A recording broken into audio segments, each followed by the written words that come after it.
Bonjour et bienvenue dans un nouvel épisode de Indian Global Left. Si vous découvrez l'émission, n'oubliez pas d'appuyer sur le bouton d'abonnement. Pensez également à devenir membre YouTube, à nous soutenir sur Patreon ou à faire un petit don via le lien dans la description. Mais au minimum, regardez notre émission, aimez, partagez et commentez. Permettez-moi d'accueillir notre invité de ce soir, le professeur Mohammad Marandi. Le professeur Marandi est un éminent analyste géopolitique iranien, spécialiste de l'Asie de l'Ouest. Il enseigne à la prestigieuse Université de Téhéran. Professeur Marandi, bienvenue à nouveau dans India and Global Left.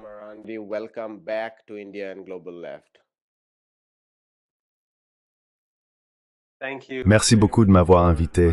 C'est toujours un plaisir.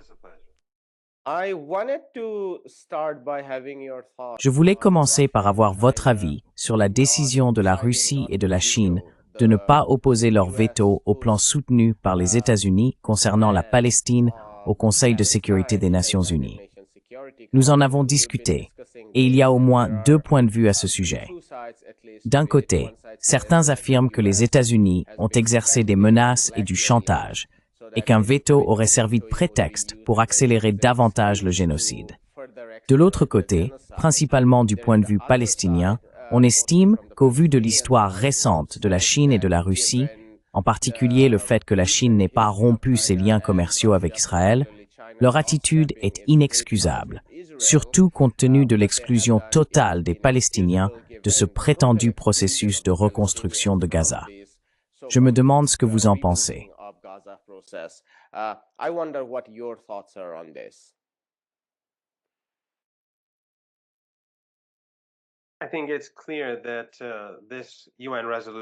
Je pense qu'il est clair que cette résolution de l'ONU était honteuse.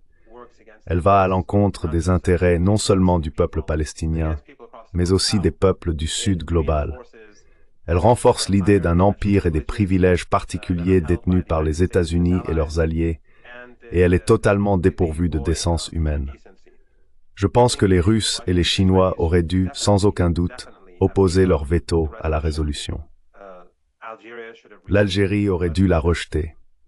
Mais les principaux coupables sont ces pays musulmans qui se sont rangés du côté du crime de Trump, qui ont participé à la réunion en Égypte, à Sharm el-Sheikh, et qui ont en somme donné leur feu vert à cette résolution désastreuse de l'ONU, laquelle n'a vraiment aucune légitimité morale.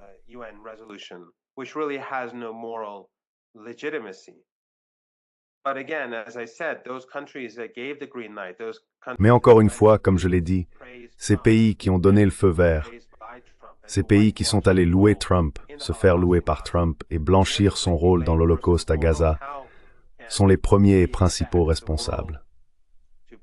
Comment pouvons-nous espérer que le monde rompe ses liens avec le régime israélien quand Erdogan, Sisi, Mohamed Ben Zayed et Abdallah, en Jordanie, entre autres, maintiennent leurs relations? Comment pouvons-nous espérer que le monde rompe ses liens économiques alors qu'ils exportent du pétrole, importent du gaz et échangent d'autres marchandises? Et finalement, lorsqu'ils donnent leur feu vert à une résolution aussi honteuse, les pays de la région, on ne peut alors pas s'attendre à ce que des pays au-delà de la région, comme la Russie, comme la Chine, entre autres, la rejettent. Ils auraient dû le faire, et cela va causer beaucoup de difficultés au peuple palestinien en conséquence.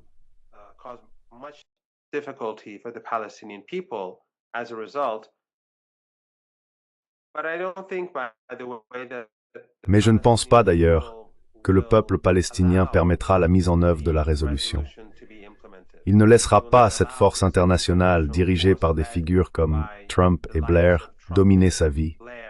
Il refuse de permettre au régime israélien de le détruire, de l'écraser, d'anéantir son peuple, et il refusera de laisser des troupes venues d'Azerbaïdjan, de Turquie ou d'ailleurs venir lui dicter leurs conditions.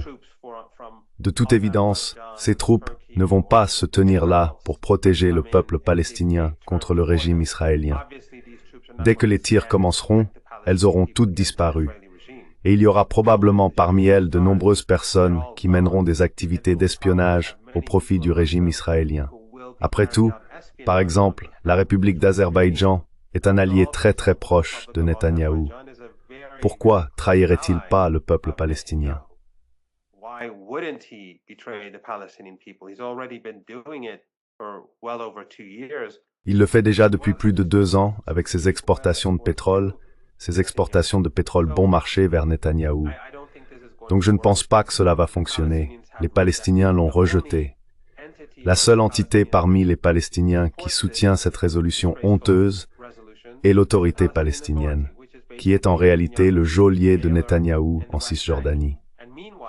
Pendant ce temps, les meurtres se poursuivent chaque jour en Cisjordanie.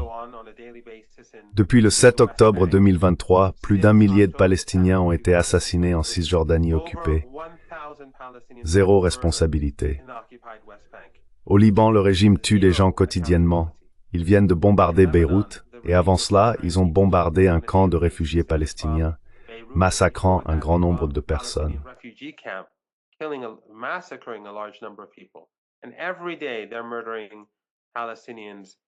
Et chaque jour, ils assassinent des Palestiniens à Gaza, y compris hier.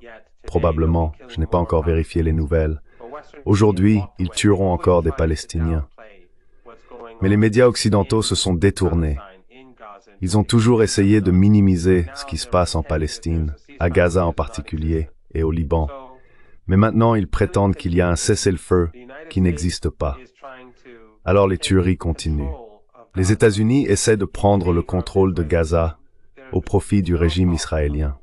Il n'est absolument pas question d'un État palestinien dans la résolution de l'ONU. Je ne vois donc aucune raison de croire que le Hamas et ses alliés, le djihad islamique palestinien, vont permettre à ces troupes étrangères d'intervenir au nom des Américains pour désarmer le peuple palestinien.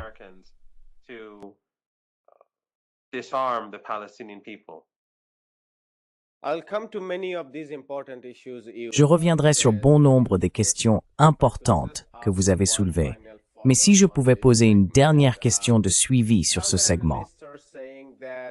Certains analystes affirment que la Chine et la Russie ont abordé la question comme un problème régional, ce qui signifiait que le monde arabe avait une influence et un poids considérable à ce sujet. Alors que bien sûr, les Palestiniens sont fragmentés et divisés, et ainsi de suite. Si tant est qu'on puisse dire « divisés », certains analystes contestent ce mot, compte tenu du degré de propagande autour de cette question. Mais étant donné la faiblesse, disons, de la direction palestinienne, le reste du monde arabe a eu davantage son mot à dire.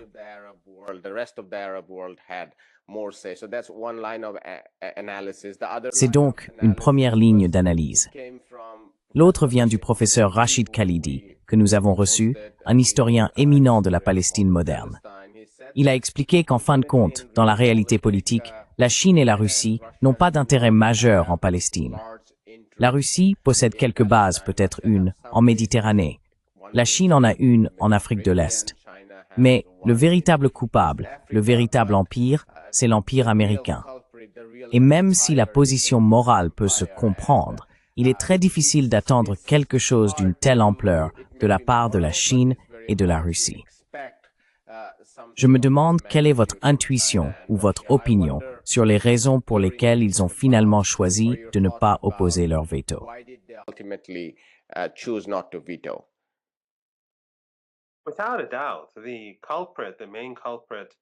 Sans aucun doute, le principal coupable dans toute cette affaire est le régime de Washington et ses alliés régionaux.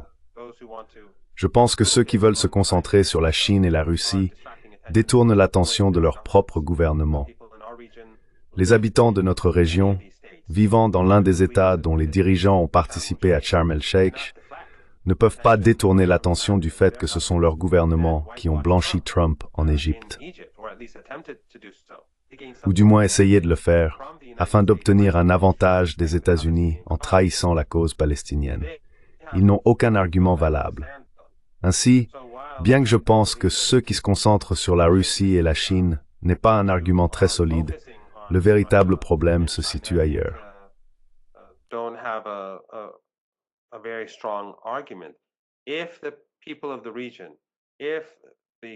Si les peuples de la région, si les gouvernements d'Ankara, du Caire, d'Amman, du monde entier, de la région, des pays voisins, des pays musulmans, des pays arabes avaient adopté une position différente, Si l'Algérie avait adopté une position différente, je suis particulièrement déçu par la position de l'Algérie.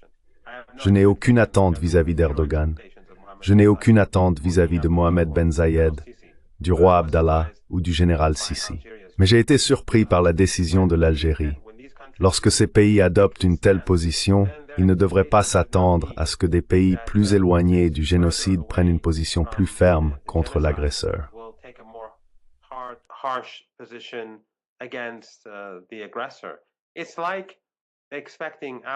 C'est comme s'attendre à ce que les pays africains, latino-américains et asiatiques rompent leurs liens diplomatiques et économiques avec le régime israélien, ce qu'ils devraient tous faire. Mais s'attendre à ce qu'ils le fassent alors que la Turquie gagne des milliards de dollars par an en faisant des affaires avec Netanyahou, que Sisi continue comme si de rien n'était, et que la Jordanie fait de même. Ces pays renforcent Netanyahou, l'aident et lui permettent de mener le génocide depuis plus de 2 ans. Les pays du monde entier, chaque fois qu'on leur demande de rompre leurs liens, regarderont et diront « Eh bien, regardez ce que font leurs voisins. Ils ne rompent pas leurs liens. Ils ne coupent pas leurs échanges commerciaux. » Ainsi, la principale responsabilité, la principale trahison, incombe à ces dirigeants des pays voisins, en particulier à ceux qui se sont rendus à Sharm el-Sheikh, en Ezerpstad-Zwerk.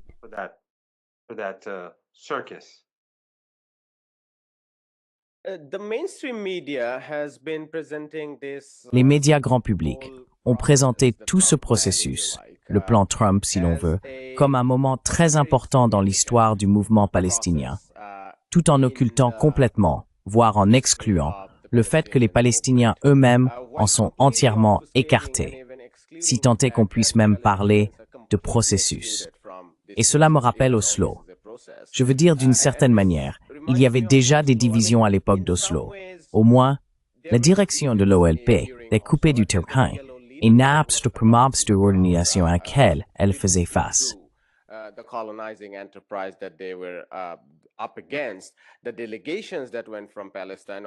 Les délégations venues de Palestine, bien sûr, le savaient et s'y sont opposées publiquement. Mais la presse occidentale, comme d'habitude, a omis tout cela et a présenté Oslo comme une soi-disant opportunité, ou si les Palestiniens disaient non, la faute leur reviendrait. Dans ce cas, les Palestiniens sont complètement exclus et les médias n'en ont absolument pas parlé. Au contraire, ils présentent tout cela comme un grand projet. Pourriez-vous parler des omissions des médias dominants et de la manière dont ils ont ignoré le fait que les Palestiniens ont été entièrement écartés de ce processus?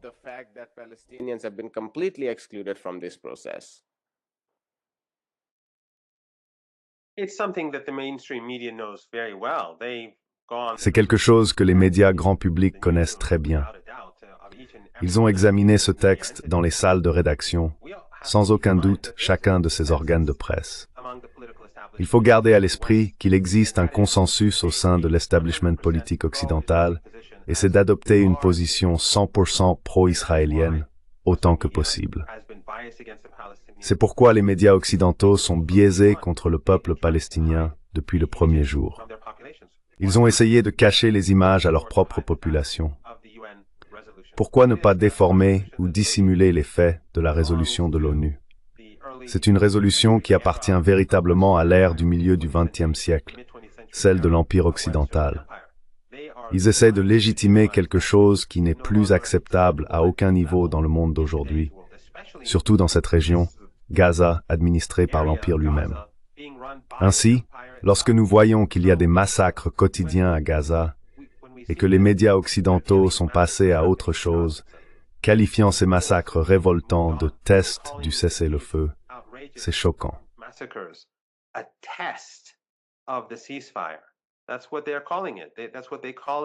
C'est comme ça qu'ils l'appellent. C'est ainsi qu'on l'appelle dans les médias occidentaux. Chaque fois que le régime israélien commet un massacre, ils disent que c'est un nouveau test pour le cessez-le-feu. Donc quand ce genre de mentalité existe, où le massacre constant de personnes n'est qu'un test, il ne faut rien attendre de ce qui vient de l'Occident. Il ne faut avoir aucune attente. En réalité, tout ce qui provient des médias occidentaux est une déformation. C'est écrit pour servir le régime israélien, à moins que la situation ne devienne si grave qu'il ne puisse plus dissimuler cette réalité.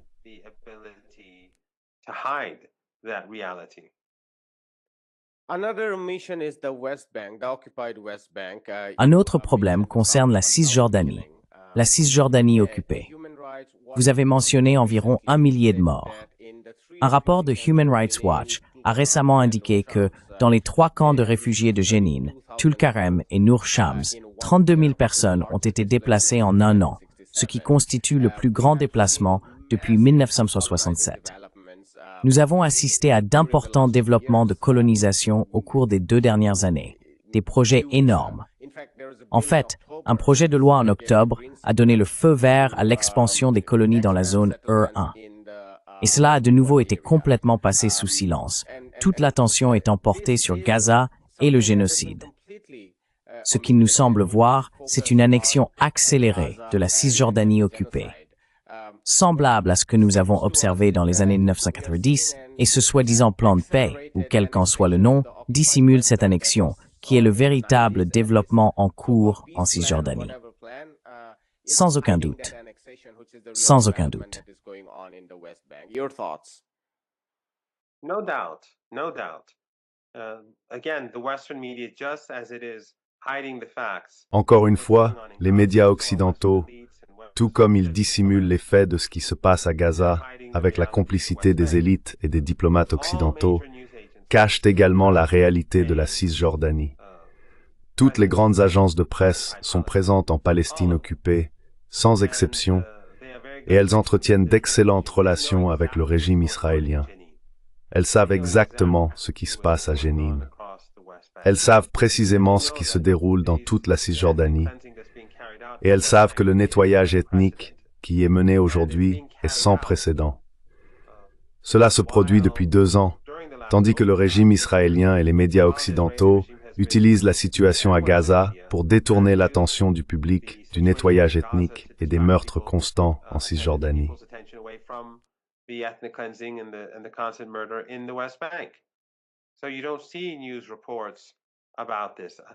Vous ne voyez donc pas de reportage à ce sujet. Plus d'1 millier de personnes, comme nous l'avons évoqué plus tôt, ont été assassinées en 2 ans. Et plusieurs dizaines de milliers ont été expulsés de leur foyer, leurs maisons détruites, leurs quartiers anéantis. Des routes militaires traversent désormais ces quartiers. Nous voyons que les colons, les colonisateurs qui sont installés là, sont armés. Ils tuent des Palestiniens. Au cours des dernières années, je pense qu'au moins quelques dizaines de Palestiniens ont été assassinés par ces colons. Pas un seul d'entre eux n'a été puni par le soi-disant système judiciaire. Ils s'emparent de nouvelles terres. Ils détruisent les produits agricoles palestiniens. Ils détruisent leurs véhicules chaque jour, littéralement. Ils attaquent leurs maisons et les incendient.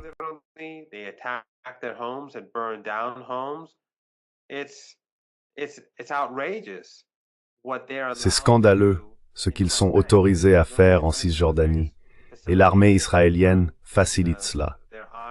Elle détourne le regard et les laisse faire. Ils ne commettent pas eux-mêmes les meurtres, car la grande majorité des personnes qui ont été tuées, bien plus d'1 millier, l'ont été par l'armée. Donc l'armée tue des gens, les colons tuent des gens, et ils collaborent pour détruire leur vie. Officiellement, ils démolissent aussi des quartiers et des maisons, détruisant la vie du peuple palestinien. Mais on n'en entend pas parler. Et si l'on entend quelque chose, c'est à propos de Gaza. On ne parle pas de la Cisjordanie. Pourquoi? Parce que l'Occident collabore et que les médias occidentaux font partie de cette collaboration.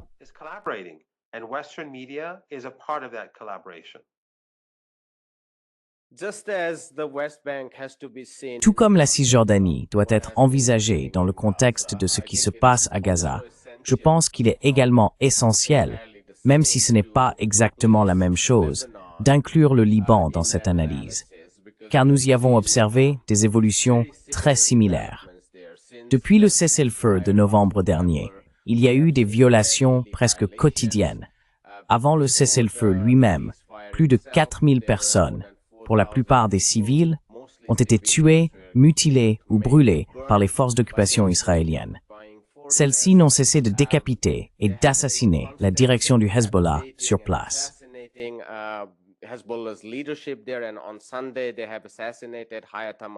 Et dimanche, ils ont assassiné Hayat Amalit Tabataba, le chef de la branche militaire du Hezbollah. Et maintenant, des rapports évoquent une autre possible guerre israélienne contre le Liban. Tom Barak, qui je crois était auparavant ambassadeur des États-Unis en Turquie, mais qui est désormais responsable de la Syrie et d'une grande partie de la région, a récemment visité Israël et a admis qu'il n'avait pas réussi à obtenir de Netanyahou la moindre concession concernant les 5 collines qu'ils occupent au Liban. Quelle est la probabilité d'une nouvelle guerre israélienne contre le Liban?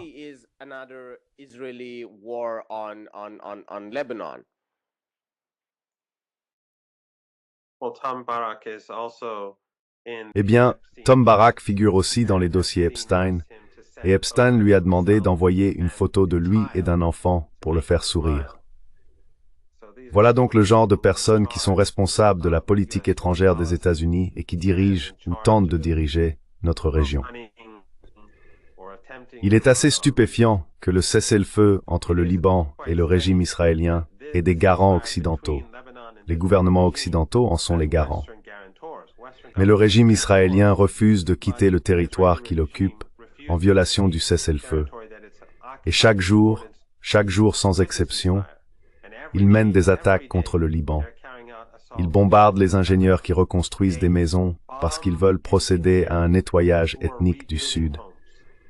Il bombarde les machines utilisées pour reconstruire les maisons et les routes dans le Sud.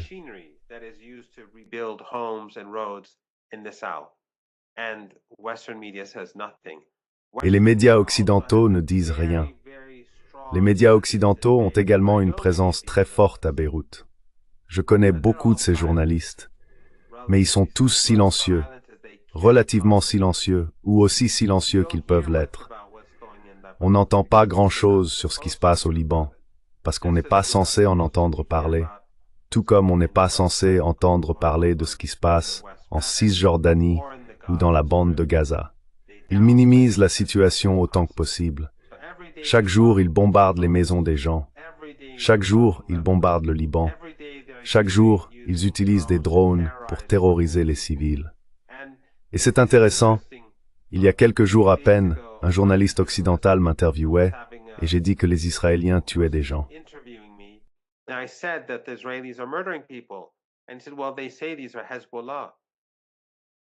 Et il a dit, eh bien, ils disent que ce sont des membres du Hezbollah. Et j'ai répondu, c'est un cessez-le-feu.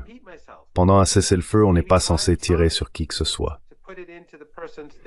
J'ai dû me répéter peut-être 5 fois pour faire comprendre à cette personne bornée qu'un cessez-le-feu est un cessez-le-feu. Il n'y a pas d'exception. Mais le régime israélien, eh bien, cela fait plus de 2 ans qu'ils le disent. Ils visent le Hamas, ils visent le Hezbollah, et ils mentent presque toujours. C'est extraordinaire que même pendant un cessez-le-feu, des journalistes occidentaux essaient encore de justifier les activités criminelles du régime israélien.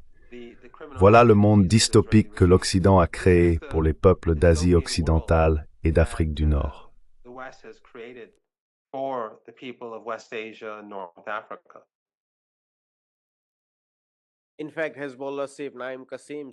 En fait, le chef du Hezbollah, Naïm Kassim, a déclaré que depuis le cessez-le-feu du 27 novembre, ils n'ont attaqué aucune partie du nord d'Israël, tandis qu'Israël a continué à frapper le sud du Liban. Je ne suis pas sûr que le journaliste qui vous a interviewé lise réellement quoi que ce soit, ou s'il se contente de répéter un texte qu'on lui a remis. Vous êtes peut-être mieux placé pour commenter cela, compte tenu de votre expérience avec les analystes des médias grand public.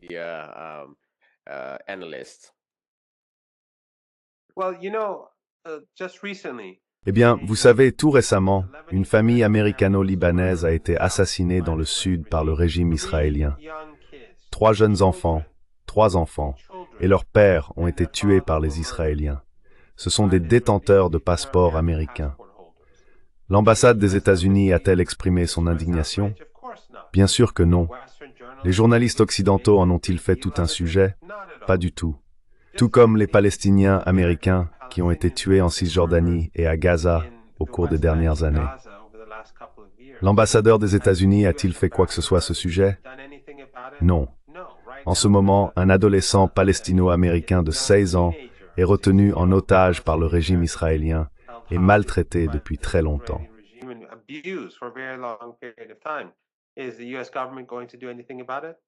Le gouvernement américain va-t-il faire quelque chose à ce sujet? Certainement pas. Il ne se soucie pas des Américains. Il ne se soucie pas des citoyens américains quand il s'agit d'Israël d'un côté et de citoyens américains de l'autre.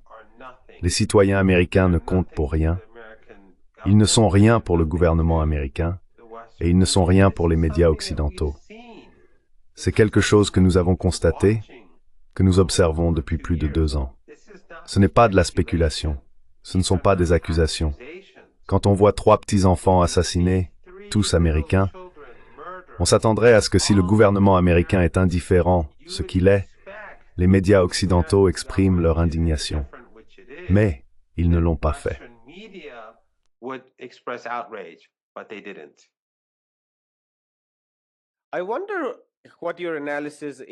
Je me demande quelle est ton analyse de la relation entre le gouvernement libanais à Beyrouth et le Hezbollah.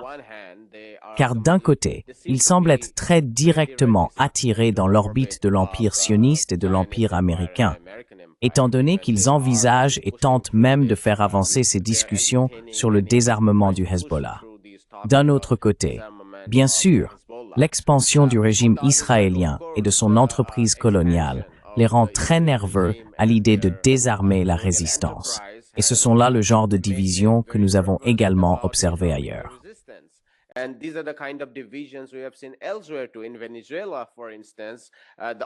Au Venezuela, par exemple, l'opposition d'un côté souhaiterait que Maduro parte. D'un autre côté, la menace militaire directe que les États-Unis exercent provoque une forte division au sein de l'opposition, et la plupart de ceux qui se trouvent au Venezuela résistent à une intervention militaire américaine. Certains groupes sont même passés du côté de Maduro et participent à la mobilisation de résistance sur place. Je me demande ce que vous pensez du gouvernement libanais à Beyrouth.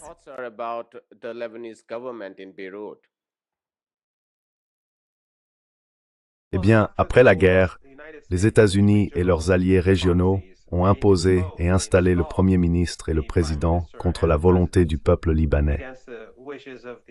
Une fois qu'ils ont été installés, nous avons vu des élections locales au Liban et la coalition du Hezbollah, le Hezbollah et ses alliés, a remporté les élections.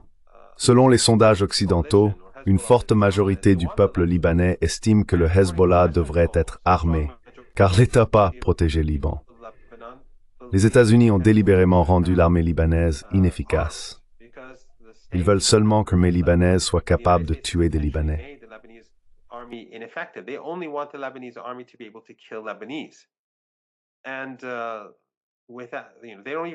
Et ils n'ont même pas le droit d'avoir des défenses aériennes. Ils n'ont pas le droit d'avoir des défenses contre les drones. Les Américains ne le permettent pas. Ainsi, chaque jour, des drones survolent le Liban, bombardent des gens, et il n'y a aucune défense aérienne. Il n'y en aura jamais, parce que les Américains veulent que le Liban reste faible et vulnérable face au régime israélien, toujours, afin de pouvoir ensuite mener de nouvelles vagues d'attaques, prendre de nouveaux territoires et s'en tirer impunément. C'est la politique des États-Unis. Le Liban, donc, les gens à travers le pays reconnaissent que la seule chose qui protège le pays, c'est le Hezbollah.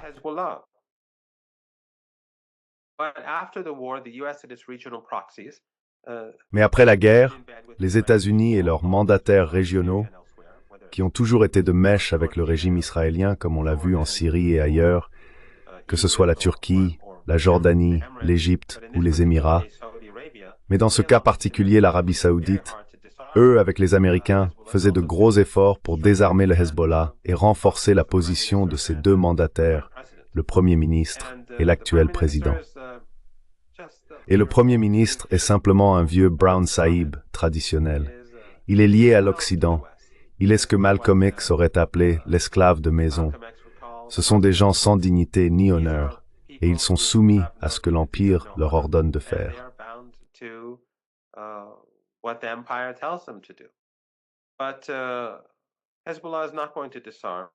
Mais le Hezbollah ne va pas se désarmer. Ils continueront à se préparer à la guerre et il y aura finalement des représailles contre le régime israélien. À quel moment cela commencera-t-il? Est-ce que ça commencera bientôt? Plus tard? Je ne sais pas. Je n'ai pas accès au processus de prise de décision. Mais c'est extraordinaire de voir à quel point les États-Unis et l'Occident sont totalement antidémocratiques. Ils soutiennent des dictatures dans toute notre région qui entretiennent de bonnes relations avec le régime israélien, malgré la volonté de leur propre peuple. Le seul pays de la région qui soit même partiellement démocratique, le Liban, parmi les alliés des États-Unis, le Liban et la Turquie, ils manipulent au Liban. Une seconde, je vais devoir interrompre cela. Just one second. You'll have to cut this.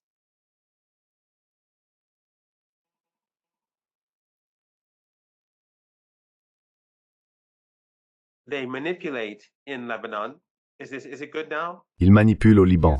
C'est bon maintenant? Okay. Oui. Vous m'entendez? They Oui. manipulate in Ils manipulent au Liban et imposent des politiciens qui exécuteront leurs ordres, malgré la volonté du peuple libanais. C'est un petit pays. Le nombre d'ONG occidentales au Liban est extraordinaire par rapport à la population. Les États-Unis tirent toutes les ficelles et exercent toutes sortes de pressions possibles, avec leurs alliés et leurs mandataires régionaux, pour affaiblir le Hezbollah. Et bien sûr, maintenant qu'ils ont un autre mandataire à Damas, où nous avons récemment vu Jolani avoir une sorte d'idylle avec Petraeus aux États-Unis, où Petraeus l'a appelé, disant qu'il est l'un de ses plus grands admirateurs et qu'il s'inquiète de son sommeil la nuit. Said that he's one of his biggest fans and he's worried about his sleeping at night. And we saw his basketball match with the head of CENTCOM. Et nous avons vu son match de basket avec le chef du CENTCOM. Je veux dire, quiconque a les yeux ouverts connaît la vérité sur la Syrie maintenant. Comment ils massacrent leur propre peuple, mais n'osent pas toucher aux Israéliens qui occupent de plus en plus leur pays. Ceux qui étaient derrière cette sale guerre pendant tant d'années, alimentée par la propagande du Qatar, de la Turquie et de ces médias wahhabites et salafistes issus de dictatures riches en pétrole et en gaz, ou financés par elles, ceux qui sont sur leur liste de paie, ils savent tous qu'ils ont fait à la Syrie. Ils savent tous qu'ils exécutaient un agenda de la CIA. Ils étaient de mèche avec la CIA. Qu'ils l'admettent ou non, c'est devenu clair comme le jour.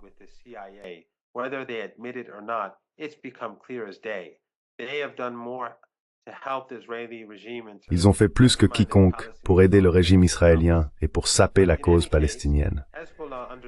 Mais en tout cas, le Hezbollah, dans ces circonstances, où le public le soutient, mais où les proxys américains exercent une pression sur lui, agit dans cet environnement.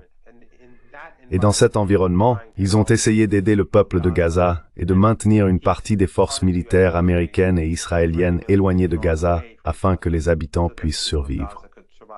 Le rôle du Hezbollah est unique et leur héroïsme sera retenu par l'histoire. Mais le combat, c'est un combat très difficile en ce moment. Pourtant, ce sont un peuple très déterminé, très attaché à ses principes, un peuple unique.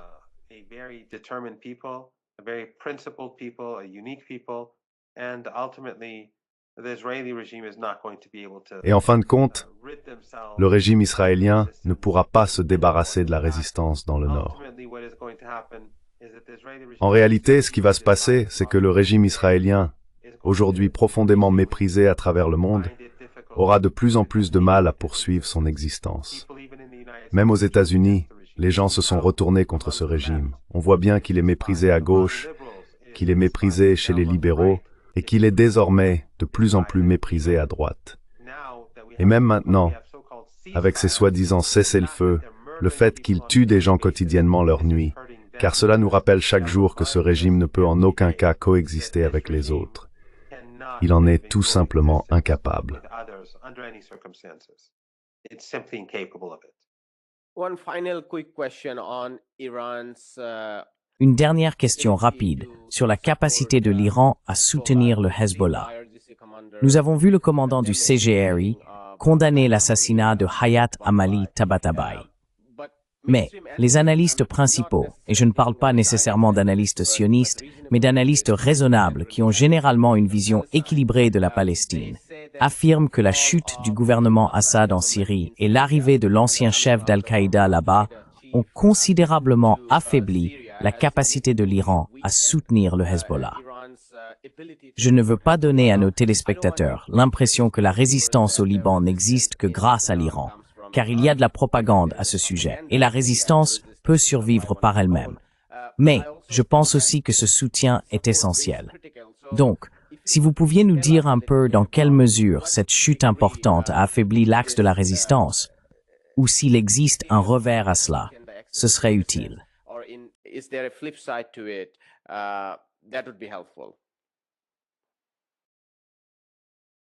Well, one of the things that has happened is that everyone has been exposed.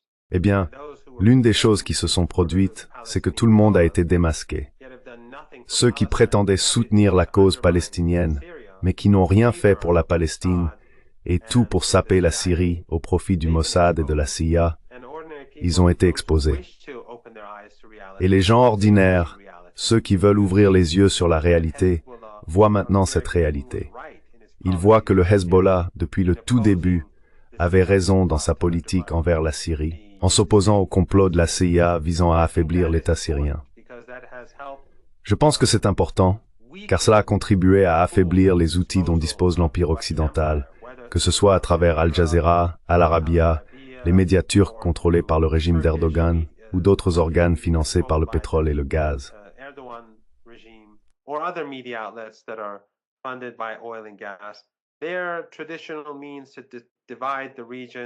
Leurs moyens traditionnels de diviser la région reposent sur la secte, la race et la religion, à l'instigation de l'Occident. Ils ont aujourd'hui beaucoup moins de succès qu'auparavant. Les médias occidentaux, eux aussi, n'ont plus l'influence qu'ils exerçaient autrefois, car les gens ont vu la réalité. C'est une réalité sombre, douloureuse, de voir ce qui se passe aujourd'hui en Syrie. C'est un pays brisé, fragmenté, personne ne le gouverne vraiment. Jolani entre la capitale et le pays. Ils sont en effet Issav et chaque jour nous voyons de nouveaux massacres.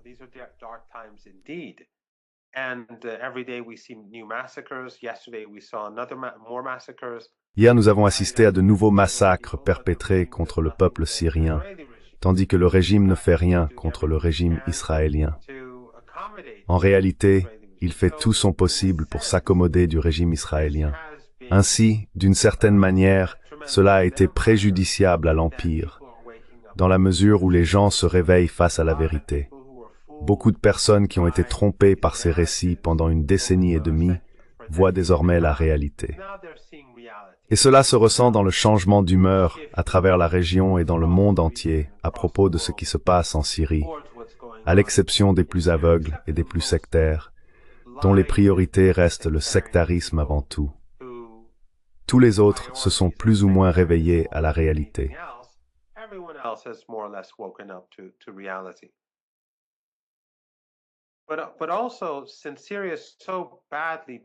Mais aussi, puisque la Syrie est tellement brisée, et je n'ai pas de connaissances privilégiées, d'après ce que je comprends, elle est si désorganisée qu'il est aujourd'hui plus facile de déplacer des marchandises, des machines, des armes ou quoi que ce soit d'un bout à l'autre du pays qu'à l'époque du gouvernement Assad. Parce qu'il n'y a plus personne aux commandes. Des gangsters et des bandes contrôlent les villes et les villages. Le crime organisé dirige en quelque sorte les gouvernements dans différentes zones. Ainsi, avec très peu d'argent, on peut littéralement faire passer n'importe quoi à travers la Syrie. Apparemment, il est désormais moins cher et plus simple d'y faire transiter des marchandises qu'à l'époque du gouvernement Assad, malgré toutes les difficultés. Dans les zones contrôlées par le gouvernement, il y avait autrefois un certain ordre.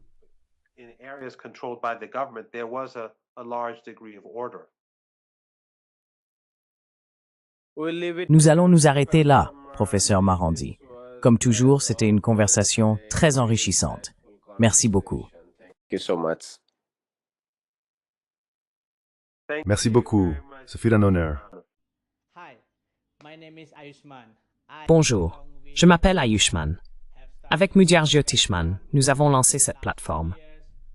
Au cours des 2 dernières années, nous avons essayé de créer du contenu pour les forces de gauche et progressistes.